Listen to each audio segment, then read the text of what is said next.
It's looking like there's not going to be a Rey movie. Kathleen Kennedy has left Daisy Ridley out in the cold, and now she's stuck telling old-era journalists that she hasn't really a clue what's going on, except Kathy said they're doing great on all the movies that don't star Daisy Ridley.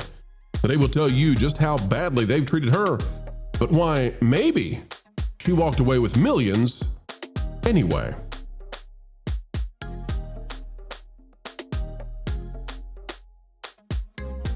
Hello, folks. Welcome back. It is a pleasure as ever, and we love to spend time with you. Talking about things that matter, explaining entertainment. That's what we do around here with a passion and zeal that even the Holly Weirds can feel. Did Daisy Ridley make off like a bandit, getting maybe millions of dollars for a Rey movie that's not happening? Well, we'll tell you what's going on here. Click the like button, drop a comment down below. And Kathleen Kennedy, yet another zero for her in the eyes of Hollywood. All right, folks, out of Cosmic Book News, Daisy Ridley breaks silence on Star Wars New Jedi Order, aka the Daisy Ridley Rey movie, but the movie still looks dead. And I'm here to tell you, Kathleen Kennedy has done a major disservice to poor Daisy. Matt McGloin is the author here. We love Daisy, but she's been treated very poorly. Daisy Ridley has offered an update on Star Wars New Jedi Order, but her comments won't ease concerns that the film may never happen. Speaking of Parade, Ridley stayed vague about the long-delayed project, which was announced in 2023 as her supposed return to the franchise following the rise of Skywalker. Quote, "It will arrive when it's ready, and it will be worth the wait," Ridley said, offering no new details about production, casting, or release plans. But that's not all, folks. If we go over to Parade to the original article, what does she say? Well, this one is by Sophie Hirsch, and it says, Daisy Ridley teases Star Wars New Jedi Order return and Ryan Gosling's Starfighter. But I'm here to tell you, what we're finding out in this article, if you just read between the lines, is that Kathleen Kennedy marched her out on stage as a trophy, as yet another token. And now Daisy Ridley has no idea what's going on whatsoever, and she's getting stuck answering questions that she just can't. Here's what it says. While many fans might say that Empire Strikes Back is the pinnacle of the franchise, Daisy Ridley's heart belongs to the film that started it all, A New Hope. It's her top choice because it's the origin. A New Hope, also known as Episode 4, is the first Star Wars film George Lucas released. Yada, yada, you all know that. We don't need to read it. But it says fans may be wondering if any of those iconic characters will be joining Ridley on screen in Star Wars New Jedi Order, which is set 15 years after the rise of Skywalker. Which is shocking to me because I didn't know they had a script. So I don't know how you know when it's happening. The actress remains tight-lipped. We read this quote, but here's the next part you need to see. In the meantime, there are plenty of other Star Wars TV and film projects in development. When asked which one she's most excited about, Ridley says she is really looking forward to seeing Star Wars Starfighter, directed by Sean Levy and written by Jonathan Tropper. On December 18, 2025, principal photography officially wrapped on the standalone film, and the release date is currently scheduled for May 28, 2027. Ryan Gosling and Amy Adams co-star in Star Wars Starfighter, which was filmed in Sardinia, Italy, and the United Kingdom. Which means we'll get the financial details. Oh boy. The all-star cast also features Mia Goth, Matt Smith, Aaron Pierre, and Simon Bird. Here's the quote from Daisy Ridley that you need to see to know that she's been left in a lurch. She is out. She has no idea what's going on. Quote, "I think that will be great," Ridley tells Parade exclusively. Quote, "Such a brilliant group of actors. I saw Kathy recently and asked how it was going, and she said it was amazing." That is the insight Daisy Ridley has. I saw Kathy recently and she said it's amazing. Of course, Kathleen Kennedy said it's amazing. She thought The Acolyte was amazing, Lauren. Daisy Ridley has nothing going on, and she is now doing interviews, answering questions that she knows nothing. Well, she's in the dark, Lauren. Yes, but this is typical of the publicity circuit. A lot of times you have people asking actors questions to which they don't know the answers. That's not the amusing thing. To me, the amusing thing is that for once I actually agree with what she's saying, and I think this will be worth the wait. Yes. When it comes out, okay, here's the problem, Lauren. Here's the problem. We anticipate that Kathleen Kennedy is likely to leave in 2026, and I have said this now because Puck, P-U-C-K YouTube, Puck News declared she was leaving this past fall. And I said, no, she won't. Because she would rather, Kathleen Kennedy will do whatever it takes to make sure that guy's wrong. So she'll go this year probably, maybe, hopefully. But Lauren, when she leaves, new leadership comes in, and there's no guarantee if the Rey movie is not yet in pre-production, There's no guarantee it ever comes out, ever sees the light of day. I don't think there's any way that the Rey movie gets made. I really don't. She's just too unpopular. But I don't feel too badly for Daisy. You keep saying that they put her up on the stage and hung her out to dry. I am almost certain that she would not have appeared on that stage unless she had a pay-or-play deal. And so I'm guessing she gets paid even if the movie doesn't get made. Oh, my gosh. Oh, my gosh. If they did that, holy cow. The other thing, though, Lauren, is I wonder if she makes a brief cameo in the Starfighter film, but she's not allowed to know anything else. And I'm telling you, I still hold fast to the idea she's not going to be in that film. It's not going to be Luke Skywalker's son. She's got to be in it, Lauren. Because, okay, why does she have to be in it? What happens as soon as that leaks? When the movie comes out after the first weekend, what do you think happens? Because Kathleen Kennedy Kathleen Kennedy must give her a consolation prize in case the Rey movie never happens. 5 minutes so Kathleen can say. Give Rey a thing. She doesn't have to give Daisy a thing. If she's got a pay-to-play deal, she gets paid whether the movie gets made or not. That's how Daisy protects herself. If she wants to go out on a high note like she says she wants to, the worst thing that she could do is have Rey appear in Starfighter. Oh, wait a minute. I'm starting to see what you're saying there. So you're saying that okay, I got it. What you're suggesting is that if Starfighter comes out and it's about a movie going to get to Rey, and Rey's in it for the last 10 minutes, that actually will be a negative and would decimate the chances of a Rey movie even more. You want to see what happens on the second weekend of Starfighter if Rey appears at the end of it? Oh, wait a minute. He's right. Marvin, quick, get the mic. He's persuaded me. He's 2 steps ahead of me. He's actually right about that. They can't put her in the movie. No, probably not. It is just Kathleen Kennedy doubling down at that point. It's not her presenting something that anybody wants to see.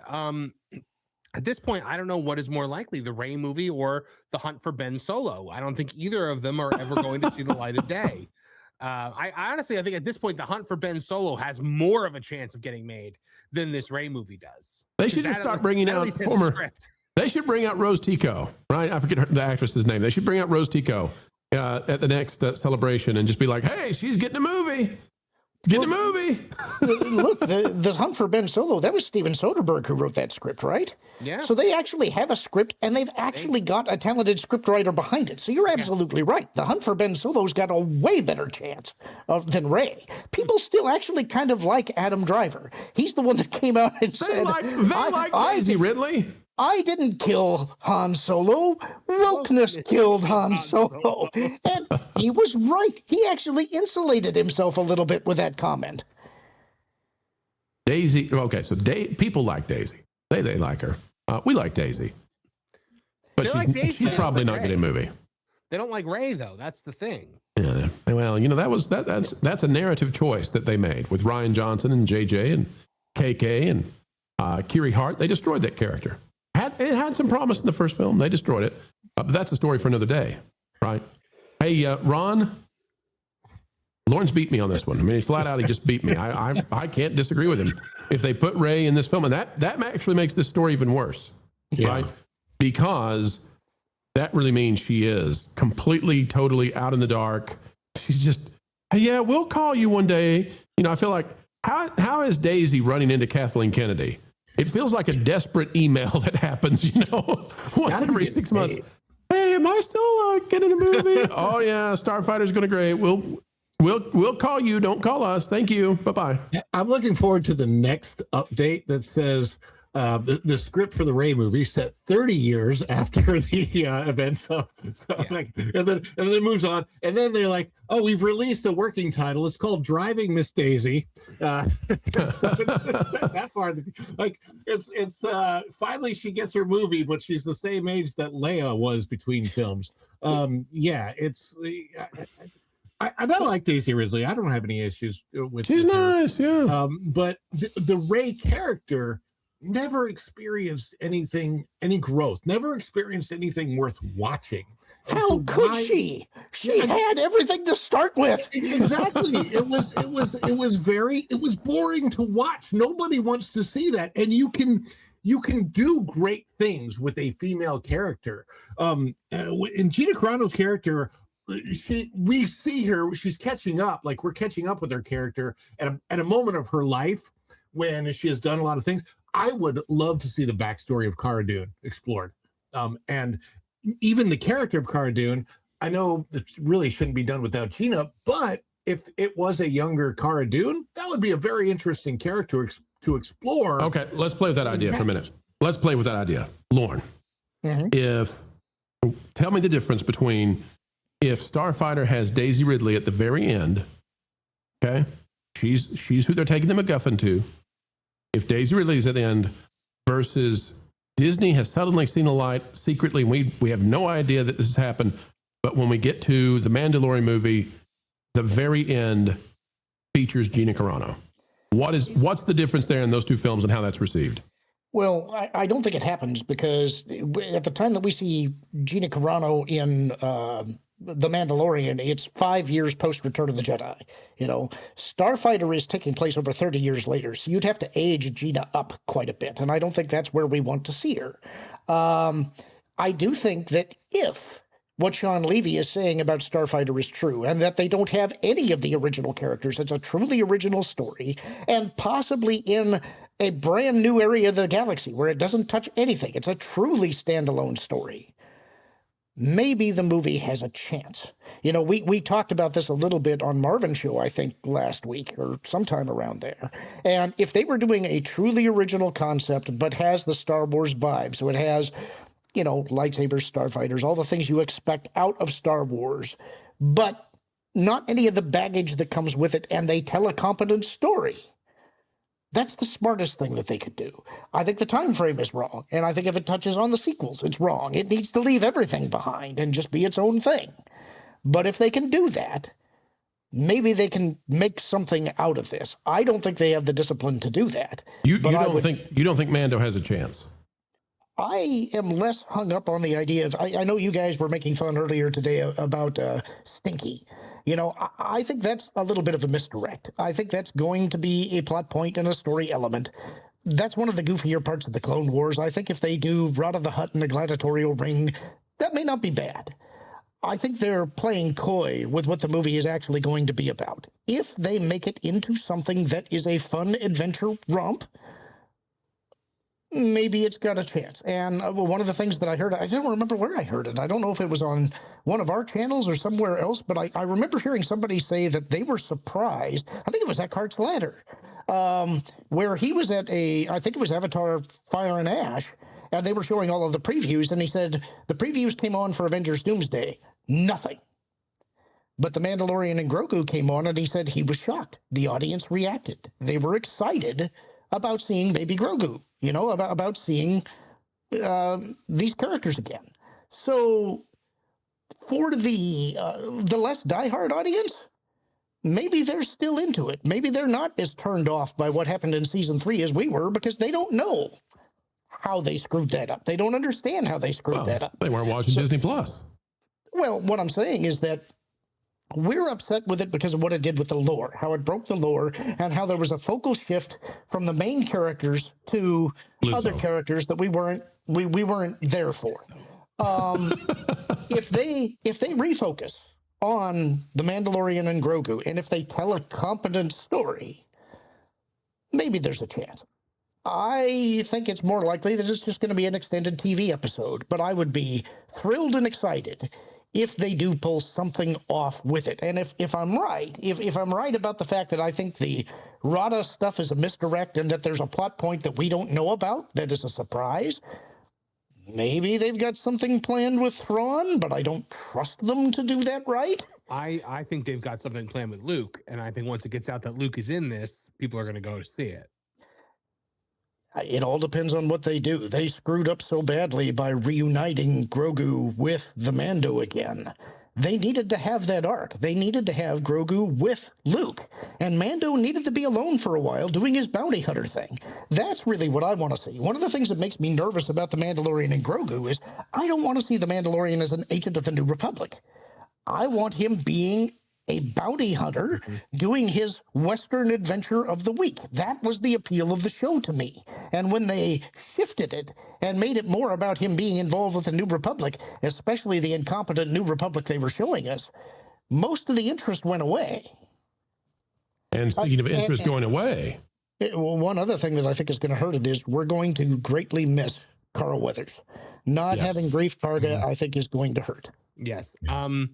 One thing that I will say, circling back to Daisy Ridley, is I feel terrible for her because they trotted her out on that stage, and she had the big open mouth smile and while the people were all applauding. You love me. You really love me. My character's back. And then just nothing. It makes her look stupid. It makes her look like an idiot. Guys, percentage chance that the Ray movie happens. Marvin, what percentage would you put on it? Percentage that the Ray movie happens. Yeah. Oh gosh. 25. Ron? 18%. Lauren? Honestly, 7. 15 for me. And Daisy, we apologize. You were not treated rightly by Lucasfilm, but I hope Lauren's right. I hope you made $1 million or more off of the back of Kathleen Kennedy, because I don't think you're getting a movie. Often as we get ready to wrap these up, folks, you'll hear us say, keep learning, keep growing, keep having fun. And the reason we do it is because we appreciate you. It's true, we do. And we want you to have a good time. Thank you for giving us the great time of spending time with you. Folks, on the way out the door, consider clicking that like button, share, subscribe, click it and stick it to the algorithms. It's the notification bell, and drop a comment down below because you matter. Your thoughts matter. Who cares what the legacy corporate deadbeat media tells you? You really are important. And we're a testament to that. We wouldn't be here without folks just like you. And since we've said it, we'll say it once more. Folks, wherever you are and whatever you're doing, keep learning, keep growing, and as always, keep having fun.